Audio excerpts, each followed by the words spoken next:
ಡಿಜೆಹಳ್ಳಿ ಠಾಣೆಯ police inspector ಮೇಲೆ ಅತ್ಯಾಚಾರದ ಆರೋಪವೊಂದು ಕೇಳಿಬಂದಿದೆ.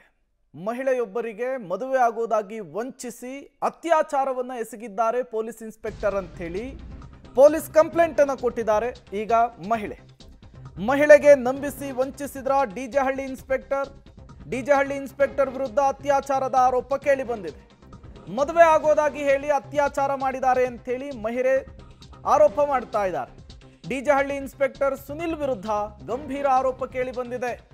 ಮನೆ ಮತ್ತು ಹೋಟೆಲ್ಗೆ ಕರೆಸಿ ಅತ್ಯಾಚಾರವೆಸಗಿರುವಂತಹ ಆರೋಪ ಇದು. ಖಾಸಗಿ ವಿಡಿಯೋವನ್ನ ಇಟ್ಕೊಂಡು ವಂಚಿಸಿದ್ದಾರೆ ಅಂತ ಹೇಳಿ ದೂರು ಕೊಟ್ಟಿದ್ದಾರೆ. ಸಂತ್ರಸ್ತ ಮಹಿಳೆಯಿಂದ ಡಿಜಿ ಕಚೇರಿಗೆ ದೂರು ಸಲ್ಲಿಕೆಯಾಗಿದೆ. ಈ ಮೂಲಕ ಮಹಿಳೆಗೆ ಮದುವೆ ಆಗೋದಾಗಿ ನಂಬಿಸಿ ಲೈಂಗಿಕವಾಗಿ ಬಳಸಿಕೊಳ್ಳುವಂತಹ ಕೆಲಸ ಆಯ್ತಾ ಅನ್ನುವಂತಹ ಪ್ರಶ್ನೆ ಪೊಲೀಸ್ ಇನ್ಸ್ಪೆಕ್ಟರ್ ಮೇಲೇನೆ ಈ ರೀತಿಯ ಆರೋಪವೊಂದು ಕೇಳಿ ಬಂದಿದೆ. ಡಿಜೆಹಳ್ಳಿ ಪೊಲೀಸ್ ಠಾಣೆಯ ಇನ್ಸ್ಪೆಕ್ಟರ್ ಸುನಿಲ್ ಮೇಲೆ ಈ ಆರೋಪ ಕೇಳಿ ಬಂದಿರುವಂಥದ್ದು. ಒಂದು ಕಡೆ ಸುನಿಲ್ ಅವರ ಫೋಟೋವನ್ನು ಗಮನಿಸ್ತಾ ಇದ್ದೀರಿ. ಡಿಜೆಹಳ್ಳಿ ಠಾಣೆಯಲ್ಲಿ ಇನ್ಸ್ಪೆಕ್ಟರ್ ಆಗಿ ಕೆಲಸವನ್ನು ನಿರ್ವಹಿಸ್ತಾ ಇದ್ದಾರೆ. ಮತ್ತೊಂದು ಕಡೆ ಸಂತ್ರಸ್ತೆ ಈಗ ಡಿಜಿ ಕಚೇರಿಗೆ ಲಿಖಿತ ರೂಪದಲ್ಲಿ ದೂರನ್ನು ಸಲ್ಲಿಕೆ ಮಾಡುವಂತಹ ಕೆಲಸವನ್ನು ಮಾಡಿದ್ದಾರೆ. ನನಗೆ ವಂಚನೆ ಆಗಿದೆ, ಮೋಸ ಆಗಿದೆ, ಮದುವೆ ಹೆಸರಿನಲ್ಲಿ ನಿರಂತರವಾಗಿ ಅತ್ಯಾಚಾರವಾಗಿದೆ, ಈಗ ನನಗೇನೆ ಬ್ಲ್ಯಾಕ್ ಮೇಲ್ ಮಾಡ್ತಾ ಇದ್ದಾರೆ ಇನ್ಸ್ಪೆಕ್ಟರ್ ಸುನಿಲ್ ಅಂಥೇಳಿ ಗಂಭೀರವಾಗಿ ಆರೋಪಿಸಿದ್ದಾರೆ. ಜೊತೆಗೆ ದೂರನ್ನು ಕೂಡ ಕೊಡ್ಲಿಕ್ಕೆ ಮುಂದಾಗಿದ್ದಾರೆ. ತತ್ಕ್ಷಣಕ್ಕೆ ಕ್ರಮ ಆಗಬೇಕು ಅಂಥೇಳಿ ಮನವಿಯನ್ನು ಮಾಡಿಕೊಂಡಿದ್ದಾರೆ. ಇಬ್ಬರ ನಡುವೆ ಆದಂತಹ ವಾಟ್ಸಾಪ್ ಚಾಟ್ನ ಕಾನ್ವರ್ಸೇಷನ್ ಸೇರಿದಂತೆ ಹಲವು ದಾಖಲೆಗಳನ್ನು ಕೂಡ ಲಿಖಿತ ದೂರಿನ ಜೊತೆಗೆ ಪ್ರೊವೈಡ್ ಮಾಡುವಂತಹ ಕೆಲಸವನ್ನು ಸಂತ್ರಸ್ತ ಮಹಿಳೆ ಮಾಡಿರುವಂಥದ್ದು. ಕಳೆದ 1 ವರ್ಷದಿಂದ ಈ ಸಂತ್ರಸ್ತ ಮಹಿಳೆಯ ಮೇಲೆ 2 ರಿಂದ 3 ಬಾರಿ ಪೊಲೀಸ್ ಇನ್ಸ್ಪೆಕ್ಟರ್ ಅತ್ಯಾಚಾರವನ್ನು ನಡೆಸಿದ್ದಾರೆ ಅನ್ನುವಂತಹ ಆರೋಪವನ್ನು ಮಾಡ್ತಾ ಇರುವಂಥದ್ದು ಮಹಿಳೆ.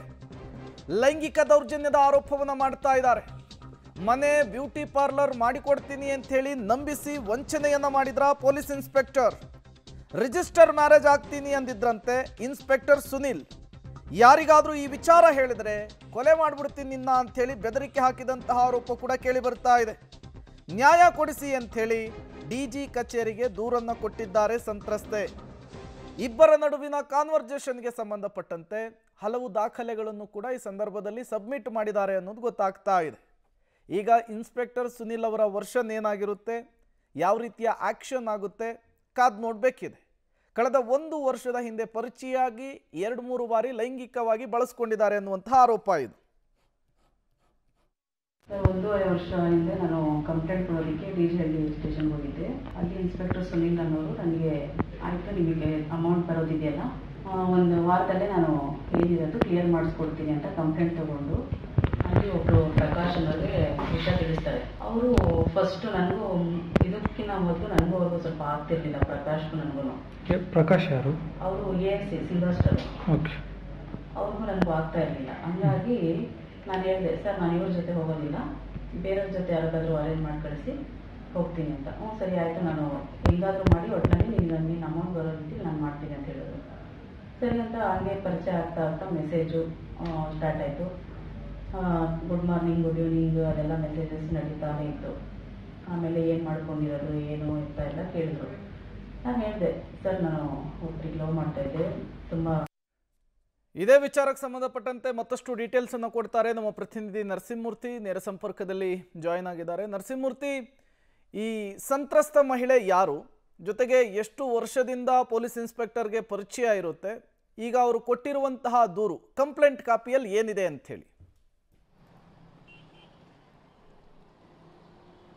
ಪ್ರೇಮ, ಮಹಿಳೆಯೊಬ್ಬರು ಡಿಜೆಹಳ್ಳಿ ಪೊಲೀಸ್ ಠಾಣೆಯ ಇನ್ಸ್ಪೆಕ್ಟರ್ ಸುನಿಲ್ ವಿರುದ್ಧ ಒಂದು ಗಂಭೀರ ಆರೋಪವನ್ನು ಮಾಡಿದ್ದಾರೆ. ಒಂದು DG ಆ್ಯಂಡ್ IGP ಅವರಿಗೆ ಒಂದು ದೂರನ್ನು ಕೂಡ ಕೊಟ್ಟಿದ್ದಾರೆ, ದೂರನ್ನು ರವಾನೆ ಮಾಡಿದ್ದಾರೆ. ಆ ದೂರಿನ ಸಾರಾಂಶವನ್ನು ನೋಡಿದಂತಹ ಸಂದರ್ಭದಲ್ಲಿ ಕಳೆದ 1 ವರ್ಷದಿಂದ ಈ ಮಹಿಳೆಗೆ ಡಿಜೆಹಳ್ಳಿಯ ಇನ್ಸ್ಪೆಕ್ಟರ್ ನಿರಂತರವಾಗಿ ಅತ್ಯಾಚಾರವನ್ನು ಎಸಗಿದ್ದಾರೆ ಅನ್ನೋ ಒಂದು ಆರೋಪವನ್ನು ಈ ಮಹಿಳೆ ಮಾಡ್ತಿದ್ದಾರೆ. ಅಂದರೆ ಇವರ 8ನೇ ಮೈಲಿಯ ಮನೆ ಮತ್ತು ಬೇರೆ ಬೇರೆ ಕಡೆ ಕರೆದುಕೊಂಡು ಹೋಗಿ ನನ್ನ ಮೇಲೆ ಅತ್ಯಾಚಾರವನ್ನು ಎಸಗಿದ್ದಾರೆ.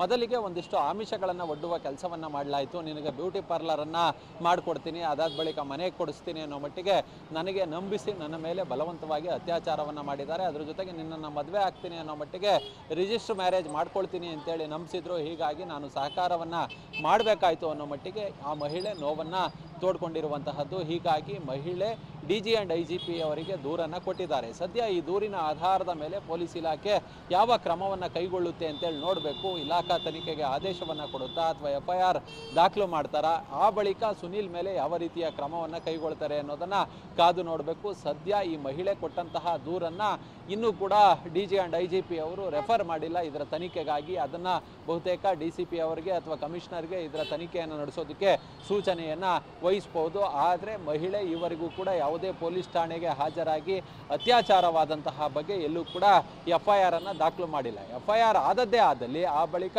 ಮಹಿಳೆಯನ್ನು ಕರೆದೊಯ್ದು ಒಂದಷ್ಟು ಮೆಡಿಕಲ್ ಪ್ರೊಸೀಜರ್ ಇರುತ್ತೆ. ಅದಾದ ಬಳಿಕ ಸ್ಪಾಟ್ ಮಾಜರ್ ಪ್ರಕ್ರಿಯೆ ಇವೆಲ್ಲವನ್ನು ಕೂಡ ಮುಗಿಸ್ಬೇಕಾಗುತ್ತೆ. ಹೀಗಾಗಿ ಸದ್ಯ ಇದೀಗ ಆ ದೂರನ್ನು FIR ಆಗಿ ಕನ್ವರ್ಟ್ ಮಾಡಿಕೊಂಡು ಪೊಲೀಸರು ಇನ್ವೆಸ್ಟಿಗೇಷನ್ ಅನ್ನು ಮಾಡ್ತಾರಾ ಅನ್ನೋದನ್ನು ಕಾದು ನೋಡಬೇಕಾಗುತ್ತೆ.